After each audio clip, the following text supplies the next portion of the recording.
Bonjour à toutes et à tous. Ravi de vous accueillir aujourd'hui sur un thème assez large, on va le voir, qui s'appelle comment tirer le meilleur du digital pour réussir votre aventure entrepreneuriale. Alors, bravo, parce qu'aujourd'hui, si vous êtes là, c'est que vous êtes effectivement dans cette aventure entrepreneuriale et pour l'être aussi, un entrepreneur, je sais que prendre un engagement de dégager du temps comme ça est un moment important et on va essayer d'aller ensemble au-delà du buzz. Maintenant, je ne vous cache pas que lorsque le salon SME m'a demandé effectivement d'intervenir sur ce thème-là aussi large que ça, vous m'accorderez que on est vraiment sur une mission impossible en 20 minutes, 20-30 minutes, de pouvoir échanger sur un sujet aussi large que le digital par rapport à votre activité spécifique. Alors, pour enclencher les choses, ce que je vous invite, c'est de ne pas hésiter à poser vos différentes questions. Il y a Mathieu qui est avec nous, qui assurera la modération et qui me les transmettra au fur et à mesure. Je vois que d'autres personnes sont encore en train de se connecter, donc bienvenue à vous sur ce sujet. Quelques messages sur mon parcours. J'ai commencé dans une start-up data en charge du business development, c'était au milieu des années 90, pour continuer pendant toute ma carrière sur les sujets digitaux. Dans un cabinet de conseil pendant une vingtaine d'années, j'ai ensuite monté à nouveau une autre start-up de conseil et coaching en digital pour créer ensuite une société qui s'appelle Le Pont, qui est aujourd'hui leader de la formation à la data et qui n'est plus tellement une start-up, mais qui est ce qu'on appelle une scale-up, vous savez, avec ses enjeux de croissance, de recrutement, de structuration et de développement à l'international. Donc, comme vous, effectivement, je vis au quotidien cette question de l'entrepreneuriat et du développement d'activités. Avec de mon côté, pour partager quelques éléments un peu plus personnels, passionné par le yoga, qui m'apporte beaucoup dans le quotidien, et une mère danoise. Alors, c'est pas tant pour parler de moi sur ce sujet-là, mais pour donner une ouverture plus internationale avec une vraie culture d'entrepreneuriat dans les pays nordiques, et peut-être que quelques-uns autour de la table le sont aussi. J'ai commis, et c'est sans doute la raison pour laquelle le salon m'a aussi demandé d'intervenir, deux livres. Un premier qui est centré sur finalement comment survivre et comment se développer dans un monde tiré par les consommateurs. Donc le premier s'appelle Darwinism in a Consumer Driven World et le second qui vient de sortir est un peu une forme de coup de gueule que vous partagez peut-être, qui est finalement, il n'y a jamais eu autant besoin de digital et compétences digitales pour développer l'activité encore plus dans le contexte de crise dans lequel on est, et autant de difficultés pour trouver des personnes qui ont développé des vraies compétences digitales. Peut-être que vous faites face vous-même à ces questions de recrutement ou à titre plus personnel. Et le coup de gueule, il vient du fait qu'il n'y a jamais eu autant d'offres et d'accompagnement possible, de financement possible à la formation. Donc, on doit se former individuellement et collectivement au digital. Et le digital, c'est comme le vélo, ça s'apprend. C'est le livre, effectivement, que j'ai écrit chez Interédition, avec un S à Interédition. Voilà. Alors, par rapport à ce sujet, je le disais, très, très vaste, je vous demandais un peu d'interaction là. En tant qu'entrepreneur ou entrepreneuse, de quoi est-ce que vous avez le plus besoin au quotidien? Si vous voulez participer, n'hésitez pas à saisir directement dans le chat, juste un mot. De quoi est-ce que vous avez le plus besoin dans votre quotidien? Je vais vous laisser une petite minute pour pouvoir réagir sur le sujet. Et ça permettra un peu d'interaction, parce que c'est toujours un peu frustrant en tant que conférencier ou animateur de ne pas vous voir et de ne pas sentir vos réactions. Donc n'hésitez pas, vous êtes plus de 200 à participer là. Je serai très heureux de voir. Alors, je vois plein de choses. Merci. Je vois être visible, de la trésorerie, du soutien, des compétences en développement web, besoin de clients, nous dit Erika. De plus de bras, nous dit Cathy. Du contenu, du soutien avec des rassemblements de divers entrepreneurs. Ben, je crois que la session aujourd'hui, même virtuelle, est effectivement le cas. D'être rassuré, de garder le cap. Et de retour prospect client, esprit d'initiative et courage. Voilà différentes thématiques. Les idées claires aussi, vaste sujet. En fait, si je peux vous donner ma version à moi de ce qu'en tant qu'entrepreneur, moi j'ai le plus besoin, et je crois aussi, vous êtes un certain nombre à y répondre là, c'est en fait de trois choses. J'ai besoin de cash, sujet de la trésorerie. J'ai besoin d'insight, ça rejoint Baptiste qui dit j'ai besoin d'idées, j'ai besoin d'avoir les idées claires, ce que dit Jean Bernard. Et la troisième chose, c'est j'ai besoin de temps. C'est ce que dit Guy aussi. Effectivement, pour moi, ce sont les trois choses. J'ai besoin de temps pour prendre du recul, passer du temps avec les clients, passer du temps avec l'équipe ou à recruter l'équipe. Et j'ai besoin de cash pour pouvoir financer ça.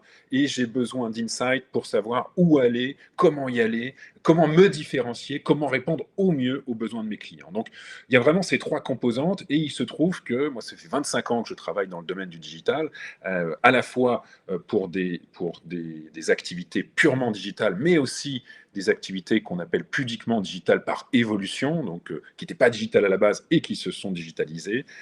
Et en fait, le digital est une manière finalement très puissante de répondre à ces trois enjeux. On va y revenir. Et c'est d'autant plus important que le digital touche aujourd'hui tous les business et le digital touche votre business quel qu'il soit. Que ce soit sur les sujets déjà digitaux, évidemment, ça le maximise, ou que ce soit sur une activité plus traditionnelle. Là aussi, je vais venir sur des exemples très concrets. Donc, le digital touche tous les business et votre business en particulier. Quelques exemples, volontairement peut-être très loin de votre activité aujourd'hui, mais simplement pour commencer à donner quelques insights, justement. Dans le domaine de l'éducation, vous avez ici l'exemple en Chine, dans la province de Zhejiang, l'utilisation de bandeaux d'attention dans l'école primaire pour s'assurer que les élèves suivent les choses. Alors ça peut faire sourire, sachez que nous on fait des expérimentations notamment à Berkeley, et aussi dans le domaine des centres d'appel où on se dit mais finalement comment est-ce que je peux capter ça? C'est aussi une manière de capter des réactions clients qui peut être intéressant par rapport aux thématiques qui étaient évoquées juste avant. Un autre domaine, là aussi, peut-être très très loin, mais c'est pour s'ouvrir les chakras, dans les couloirs des tribunaux, vous savez peut-être qu'il y a plus de 4 millions de décisions de justice qui sont rendues chaque année, c'est phénoménal. Si je prends simplement la bibliothèque d'Harvard, il y a plus de 40 millions de pages. Et ben, il y a deux startups françaises, Cocorico, qui s'appellent Predictis et LexisNexis, qui ont décidé de numériser tout ce contenu, de capter et de pomper tout ce qu'il peut y avoir sur Internet comme élément de jurisprudence, et d'ajouter une dimension d'intelligence artificielle sur le tout pour faire, et c'est leur promesse, des avocats de nouvelle génération, des next-gen lawyers, qui seraient 30% plus productifs que les autres. Alors, ça, on le retrouve et on le décline dans n'importe quel secteur d'activité. Dans le domaine du bâtiment, où on peut se dire que c'est quand même très loin de la dimension digitale, et bien le bâtiment est en train de connaître la même révolution que l'industrie automobile. Dans l'agriculture aussi, avec le drone, avec les capacités de géolocalisation et d'épandage des engrais au centimètre près, ou aller au mètre près, mais c'est déjà formidable. Et l'exemple que vous avez en haut à droite, dans l'industrie de la parfumerie, avec Gévaudan, vous savez peut-être que le nez, vous savez, ces personnes qui ont cette capacité absolument incroyable de sentir et de composer les parfums, eh bien, la personne qui a créé Dior J'adore a aussi créé un outil, un moteur d'intelligence artificielle qui permet de composer parmi les 288 ingrédients et de proposer au nez des formulations qui n'existaient peut-être pas jusque-là. Donc, le digital, effectivement, touche tous les métiers, tous les business. La grande question là, c'est de se dire, OK, maintenant que j'ai compris ça, quelles sont les pistes pour tirer le meilleur du digital? Je vais rester très très humble là-dessus. Je disais tout à l'heure, mission impossible. Vous aurez remarqué que je ne suis pas Tom Cruise, vous n'êtes pas au cinéma non plus, on est dans la vraie vie, dans la réalité. Donc de façon très humble, je vais partager avec vous 5 pistes qui me paraissent importantes pour tirer le meilleur du digital. Et pour lever tout doute, aujourd'hui, vous avez toute une série de conférences très, très pragmatiques, très opérationnelles sur comment utiliser les réseaux sociaux, comment activer telle ou telle solution. Là, si vous le voulez bien, on va être très pragmatique aussi, mais prendre peut-être un petit peu de recul avec une première piste qui est de se dire, mais finalement, par rapport au business que vous voulez développer, par rapport au business que vous développez aujourd'hui et que vous voulez accélérer, en quoi est-ce que ce business peut être digital by design? En quoi est-ce que si je devais repenser mon activité, avoir à nouveau des idées claires, avoir des idées pour rebondir sur ce que disait Baptiste ou Jean-Bernard, si quelqu'un devait refaire ce que je suis en train de faire et qu'il le faisait digital by design à la base, qu'est-ce que ça pourrait donner? Et là, j'ai un exemple concret que je trouve vraiment intéressant d'une startup que j'aime bien, enfin d'une entreprise que j'aime bien, qui s'appelle l'EISF, qui est une école et qui a eu le parti pris de se dire, vous savez quoi, je vais proposer des formations CAP, boulanger, pâtissier, chocolatier, 100% en ligne. Et ils ont repensé complètement le modèle. Alors ça peut faire sourire, sachez que ça marche. Ça a d'excellents résultats au niveau de l'engagement des clients de cette école, au niveau des apprenants, et d'excellents résultats directement au CAP. Donc vous voyez que même sur un business très traditionnel, très classique, très physique, on peut réinventer complètement une relation client, réinventer complètement une expérience client avec d'excellents résultats derrière. Donc je vous invite à regarder ça, par exemple, ça peut peut-être vous challenger un peu et se dire, mais attends, moi je suis un peu loin de tout ça, finalement le digital c'est pas pour moi. Bah, fondamentalement, vous voyez qu'il peut y avoir des évolutions assez intéressantes, même sur des business de ce type-là. Donc ça c'est la première chose, de se dire, mais finalement si je devais continuer, adapter mon business, comment est-ce que je pourrais le faire digital by design? La deuxième chose, c'est du digital. Oui, il en faut, mais avec de l'humain, s'il vous plaît, avec de l'humain, bordel, comme j'écris sur ce slide-là.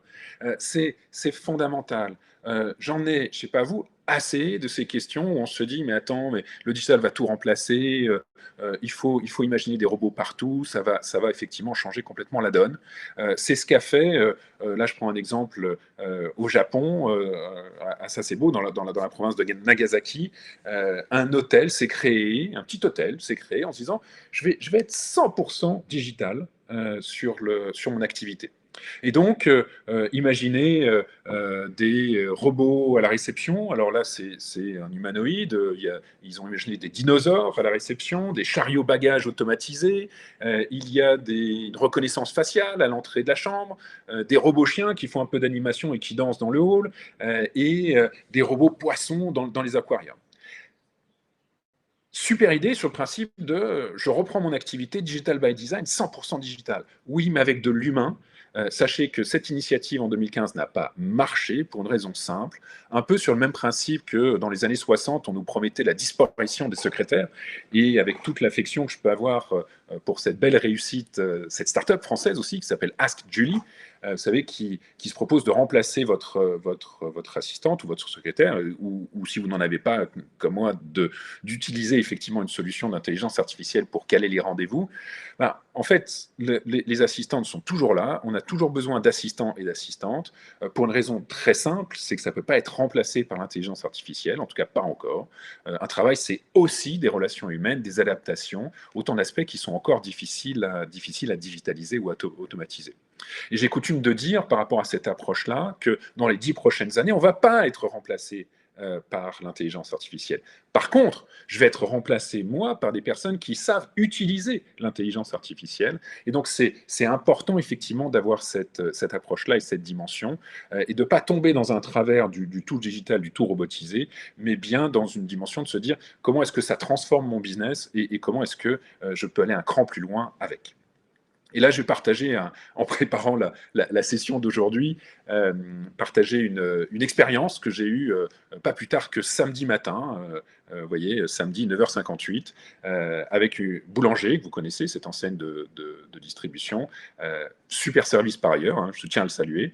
Je dis juste que lorsque vous recevez un SMS, peut-être que je l'ai reçu, envoyé par l'intelligence artificielle par une machine qui dit que vous serez livré entre 14h36 et 16h36, j'imagine que vous souriez comme moi derrière votre écran.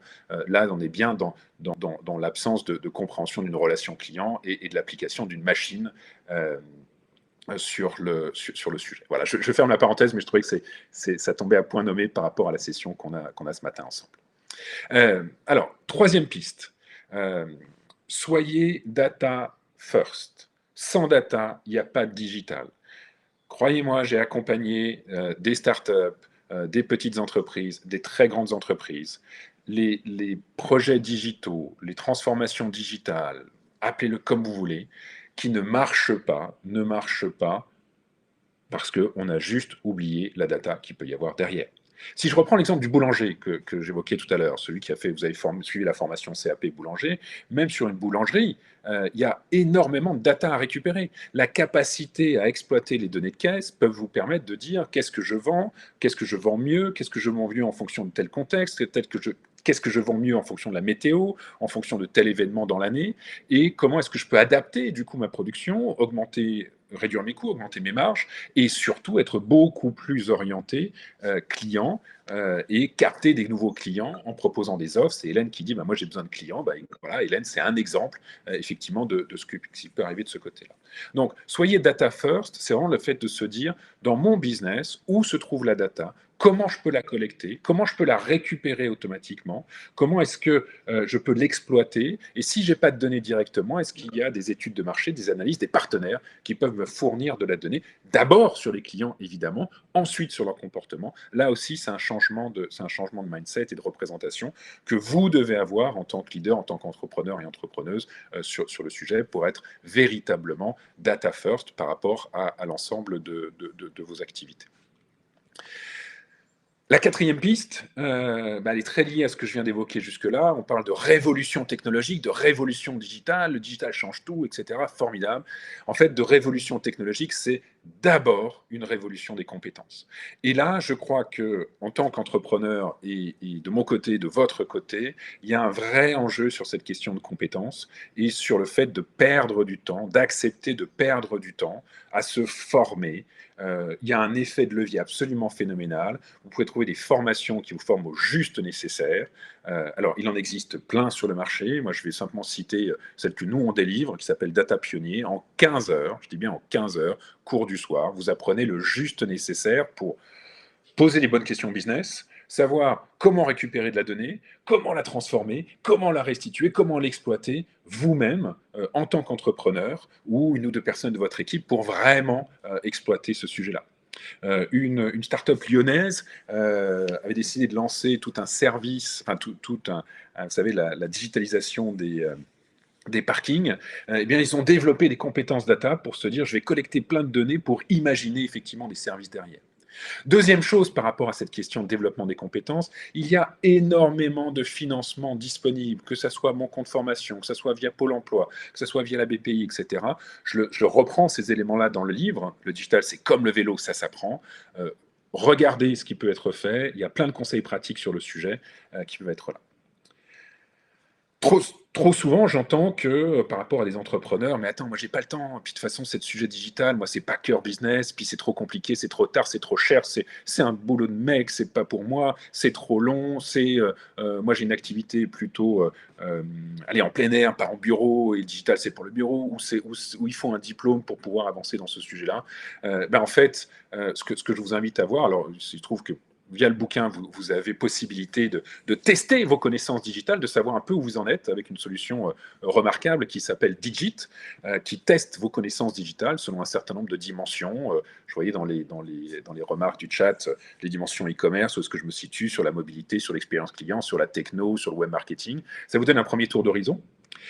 Deuxième chose, on se dit de toute façon c'est trop tard. Moi je suis entrepreneur, je suis leader, etc. J'ai 40 ans et plus, je suis déjà vieux je vais recruter des petits jeunes qui vont me faire ça. Non, c'est pas trop tard. Vous devez effectivement vous former sur le sujet. On est tous des illettrés du numérique. On a tous quelque chose à transmettre sur le sujet.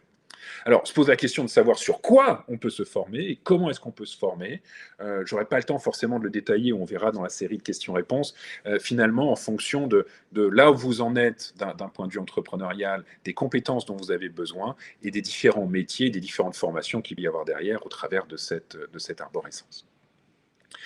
Et dernière chose, pour passer à l'action, là aussi, conseil pratique, il y a une petite application, alors pas petite, mais une application qui s'appelle 50. Basculer sur le digital, c'est bien, le faire, c'est mieux. Je vous invite à regarder ce qu'ils font, c'est assez intéressant de voir comment vous accompagner dans le quotidien. On pourra, là aussi, en reparler si vous le souhaitez. Dernière piste, une fois que vous avez les données que vous avez récupérées, arrêtez de traiter tous vos clients comme des rois. Grâce à la data, vous pouvez avoir un traitement différencié. Par rapport aux produits que vous avez imaginés, si vous vendez des produits, vous pouvez imaginer des services, et vous pouvez passer d'une logique à ce qui me paraît un des éléments ultimes en termes de développement, une logique d'abonnement pour créer justement du business récurrent par rapport à votre activité. Et donc, vous voyez bien que cette chaîne-là, de se dire, comment est-ce que dans mon business, je pourrais être digital by design, qui est une question stratégique que vous devez vous poser pour développer votre activité et vous prévenir de l'entrée de nouveaux entrants. Comment est-ce que je mets de l'humain dans tout ça pour être vraiment dans cette logique et cette écoute client, powered by digital, si je pouvais le dire. Faire du digital sans data, honnêtement, ça ne sert à rien et ça va s'effondrer et vous allez avoir une approche purement technologique qui ne donnera rien. Il y avait une question sur la partie e-commerce qui était intéressante. Là aussi, Jean dit, mais moi j'ai besoin d'une vision extérieure. C'est aussi un moyen de récupérer via la data des insights de ce type-là. Formez-vous. Formez-vous, on a la chance d'être en France, formez-vous, profitez des aides, profitez de tout ce qui est mis à disposition. Je redétaille plein de pistes très concrètes dans le livre. Et enfin, une fois que vous avez réfléchi sur ce modèle-là, intégré les données que vous pouvez récupérer, là, vous pouvez commencer à développer, si vous êtes sur du service, plus de services, plus d'abonnements personnalisés. Si vous êtes sur des produits, vendre plus de produits, adjoindre des services et aller jusqu'à la logique d'abonnement. Voilà sur le périmètre. Le challenge, on l'avait vu, était effectivement extrêmement ambitieux. Mon objectif était de partager très modestement 25 ans d'expérience digitale et mon expérience en tant qu'entrepreneur sur comment est-ce que le digital peut contribuer à générer plus de cash, enjeu de trésorerie, plus d'insight, la vision, la compréhension client, l'adaptation de mes produits et services et plus de temps pour effectivement me consacrer aux clients et à mes équipes. Ce que je propose peut-être Mathieu, c'est pour respecter le temps et la journée est très très riche. Est-ce qu'il y a d'ores et déjà des premières questions qui peuvent se présenter? Alors je regarde. Et si ça t'ennuie pas Mathieu de me les envoyer directement ou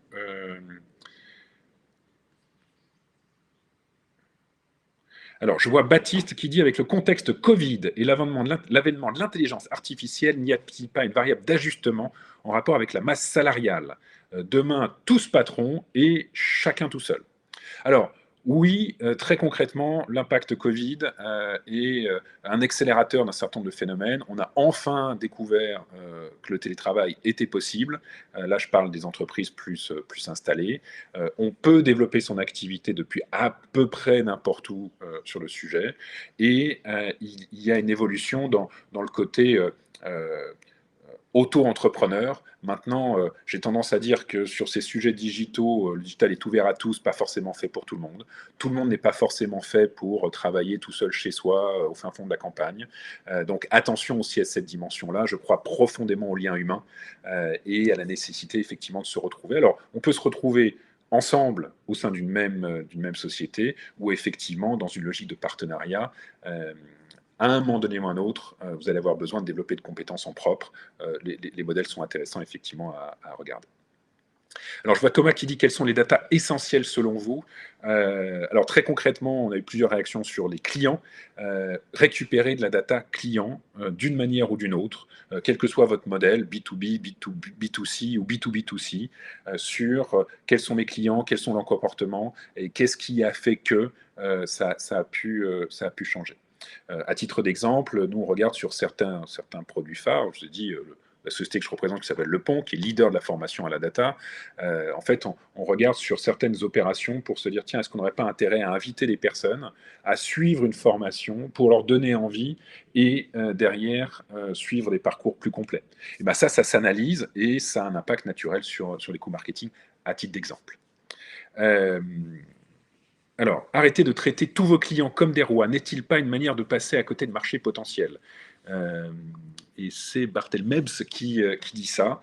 En fait, le point, c'est de se dire où est-ce que je mets mon énergie, où est-ce que je me concentre. Dans un portefeuille client, vous avez toujours des clients qui sont plus porteurs que d'autres. Vous avez toujours des clients qui vont être plus faciles à traiter que d'autres. L'idée, c'est pas de s'affranchir de marché. L'idée, c'est dans une logique entrepreneuriale, vous avez à faire des choix vous avez à décider, vous avez à vous concentrer. Rendez votre modèle le plus pur possible, le plus facilement appréhendable possible et concentrez-vous sur les meilleurs clients, les plus porteurs, les plus rentables. Ça peut paraître très simple, ça peut paraître très con de dire ça comme ça, c'est un vrai choix délibéré, c'est là que vous aurez le maximum de levier. Et ensuite, vous développerez d'autres clients, mais soyez un peu paresseux sur le sujet. Et vous savez, si vous perdez un client, il y en a des millions d'autres. Des gens uniques comme vous, il n'y en a qu'un ou qu'une. Donc, gardez ça effectivement en tête. Alors, combien de temps concrètement faut-il compter pour mettre en place une solution digitale? Honnêtement, un site internet en une dizaine de jours, c'est possible suivant votre activité. Ça peut même être fait en 2 heures. Il y a des outils très intéressants qui permettent de créer au moins une page internet. Il y a des modules e-commerce qu'il peut y avoir derrière. Donc ça peut aller extrêmement vite. Encore une fois, tout l'enjeu, c'est de se dire quels sont les sujets que vous voulez développer sur le sujet. Je regarde les autres questions. Alors, combien de temps a été traité au 1? Quelles sont les datas essentielles pour vous? Ça, j'ai répondu. A besoin de bonheur professionnel pour être toujours meilleur. Merci Benoît pour ce message. Si je souhaite devenir développeur web, combien de temps faut-il compter pour se former? En fait, par rapport à cette question-là, tout dépend, Thomas, du point de départ. Désolé d'évoquer ça. Maintenant, il y a plein de formations en ligne. Regardez ce que fait Open Classroom, regardez ce que fait Udemy. Ensuite, il y a ce qu'on appelle des bootcamps qui vous permettent de vous former en 3 mois pour devenir développeur web, pour acquérir les compétences. Il y a une différence entre est-ce que vous voulez vous développer vous-même ou pouvoir échanger avec un développeur pour le challenger, savoir dire non, attends, là c'est pas vrai, tu peux faire ça plus vite, etc. Donc pour répondre concrètement à la question, pour devenir complètement développeur web, au minimum 3 mois en format intensif. Pareil sur la data, si vous voulez vraiment acquérir des compétences très poussées sur le sujet, en 3 mois c'est possible. Et si vous voulez simplement pouvoir interagir avec développeurs, en une quinzaine d'heures, vous avez suffisamment d'éléments. Alors, comment choisir les sujets sur lesquels se former au début du projet? Formation ou externalisation, autonomie ou partenariat? Moi, j'ai une règle d'or qui est de se dire que tout ce qui n'est pas cœur business stratégique, je peux ou je dois pouvoir l'externaliser. Première chose. Deuxième chose, chaque fois que je peux trouver quelqu'un qui peut faire plus vite que moi, il faut regarder ça dans une logique de partenariat ou dans une logique de sous-traitance. Sous réserve de le premier point dont on a tous besoin, qui est effectivement du cash.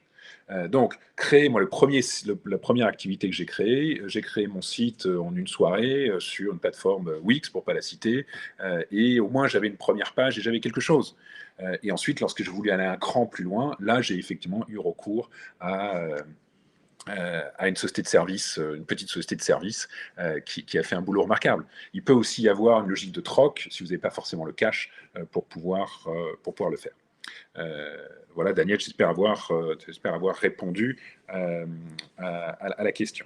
J'ai une question de Yacine qui dit quels sont les meilleurs outils pratiques utilisés pour récupérer la data client.